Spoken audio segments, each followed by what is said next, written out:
I love to use a fuel tank metaphor when I talk about growth, the G, the part of my G.E.A.R framework, because it's all about inputs versus outputs. So many people in their lives and in their careers are trying to get away with A-level work, A-level ambition, A-level goals, but they're using C-level fuel. They're not putting the good things in themselves in order to go and accomplish the things that they're capable of. Just like my 12,000-pound monster truck requires a specific fuel, methanol fuel, in order to create the 1,500 horsepower that it needs to do backflips and all the crazy stunts that we subject it to. I can't just take my monster truck up to the local gas station and put 87 pump gas in it and then go ask it to do extraordinary things. We are the exact same way. And so we have to really get good at controlling our inputs so we can create better outputs. Now, what does the wrong fuel look like? Like that 87 pump gas that would go into my monster truck. For us, it's a couple things. Yes, it's things like social media. It's things like becoming addicted to news outlets out there that are always telling us how bad the world is. One of the things, this is kind of a corporate sounding phrase, but it's busyness over productivity. It's answering email after email, things that don't actually move the business forward. That's the wrong fuel. The time-sucking things is the wrong fuel. It's also the things that we are not naturally wired at doing. And here's what I mean by that. If I'm an introvert and I only do extrovert things, I am not replenishing my fuel tank. If I'm an introvert and I get some alone time, that's good fuel. Things like that, great fuel for me. If I'm an extrovert, I actually need to be around other people because that social interaction is good input. That is good fuel that's going into my tank. But the inputs that we have the opportunity to control are things like podcasts, books, music that helps us and encourages us with a positive mental attitude. Those things are huge, and we get access to them anywhere in the world in our palm of our hands with these cell phones that we all have, and sometimes that we wish we could get more of a break from. But we have access to all of this information and really great inputs if we are committed and disciplined to making that happen. And so I see a behavioral shift in people that are committed to controlling those inputs in their lives. There's two things that always result from someone who is disciplined and committed to growth. The first is confidence. They always kind of develop this confidence about themselves, not because personal growth shows them that they're awesome, but it actually shows them where some of the gaps are, but they start to see themselves as an individual instead of just the cog in the wheel of some massive corporate system. And they start to build confidence in who they are and realizing that they actually have really great strengths that they bring to the table. The second thing that I see behaviorally is competence. If the first is confidence, the second is competence. They become better at what they're doing. They're better at interacting with people, right? Their people skills increase. They're better at actually executing on their job because maybe they're growing at the things that they're trying to do in their position, and they're able to actually do their work more effectively.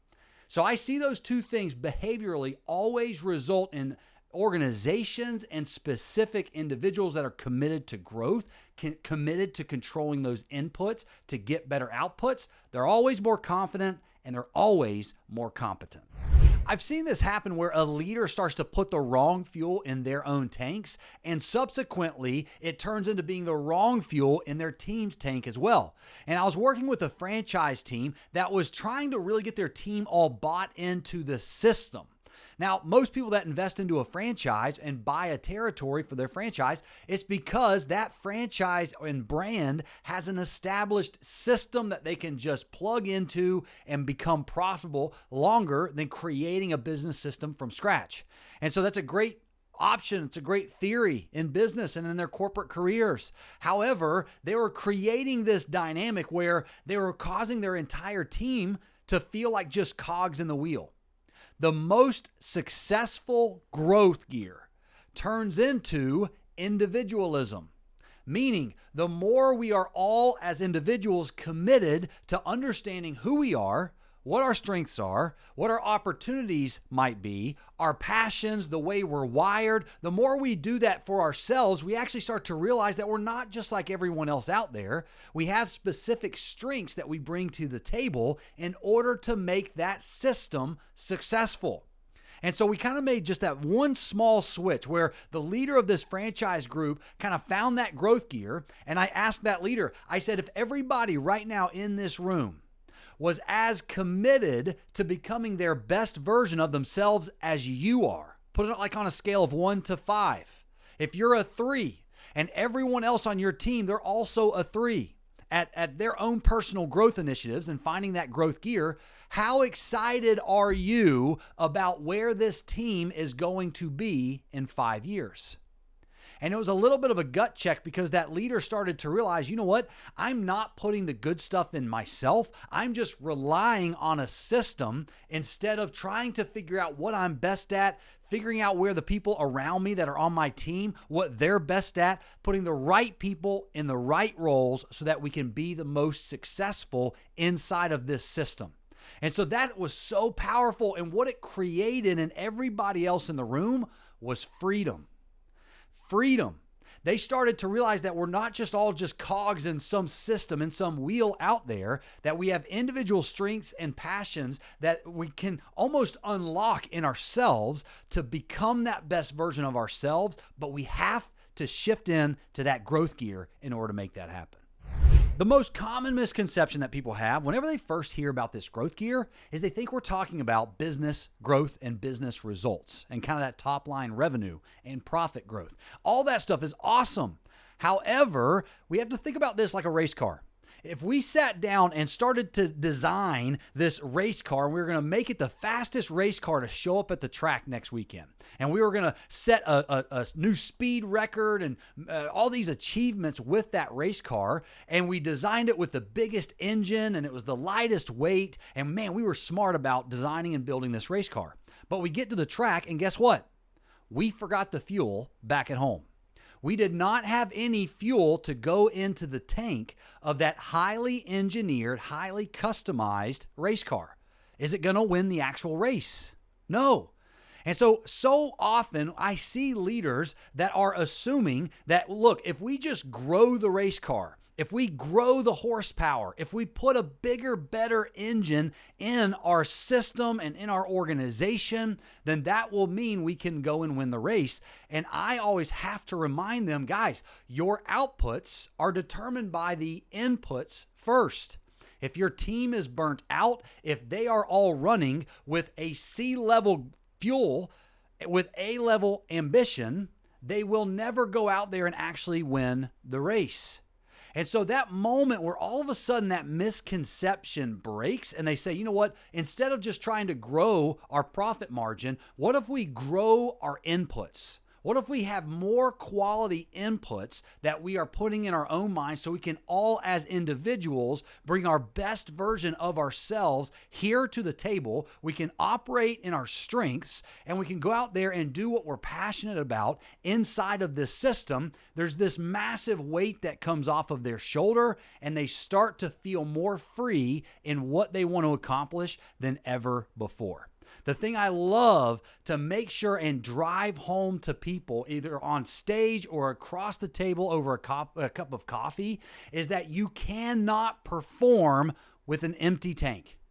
You cannot go out there and hit the racetrack and expect to win if your fuel tank is empty. And so it begs that question. What level of fuel are you putting in that tank? And is it race win worthy? Now, the reason I know how critical the right fuel is because I've had the wrong fuel in my own tank or a lack of fuel altogether before, and what it ended up costing me was more than I was willing to lose. Now, in a very real example, I was in my monster truck in Houston, Texas, NRG Stadium, at 50,000 people in the stands, and I was in the middle of a skills competition, and I did a move called a nose wheelie. That's where you kind of get the truck up on all four tires and you're balancing it, and everything was going great until all of a sudden I landed on my roof.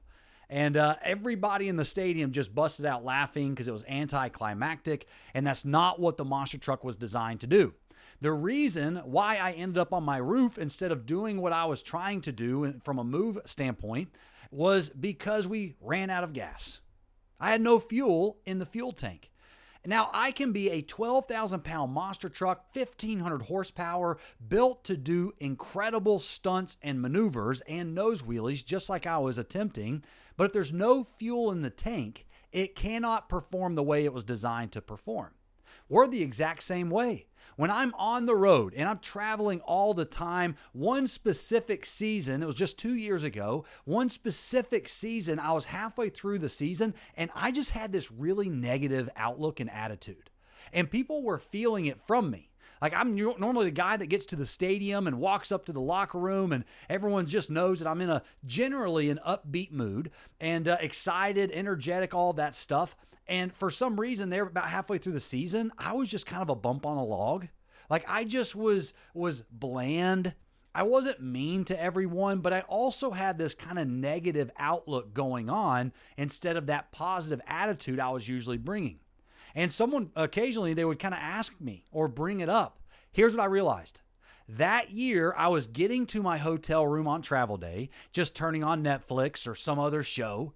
I was falling asleep with maybe a milkshake in my hand. I wasn't, eating a salad. I wasn't having the good physical food going in my body. I was waking up the next day. I was tired. Instead of going to the gym, instead of picking up a book to read or listening to a podcast, I was just watching another show, seeing what was on social media.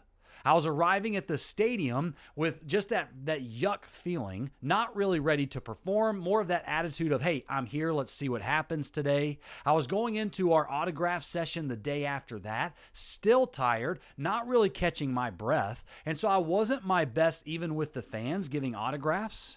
I wasn't that upbeat personality that I normally was, and then by the end of the night, I was starting to get, this was the worst of it all, resentful. I was resentful towards everyone around me. I was a little bit resentful towards the fans. I was resentful towards myself. I just wasn't happy. And I realized that when the plane was landing in that city, I was not protecting the fuel that was going into my mind, into my heart.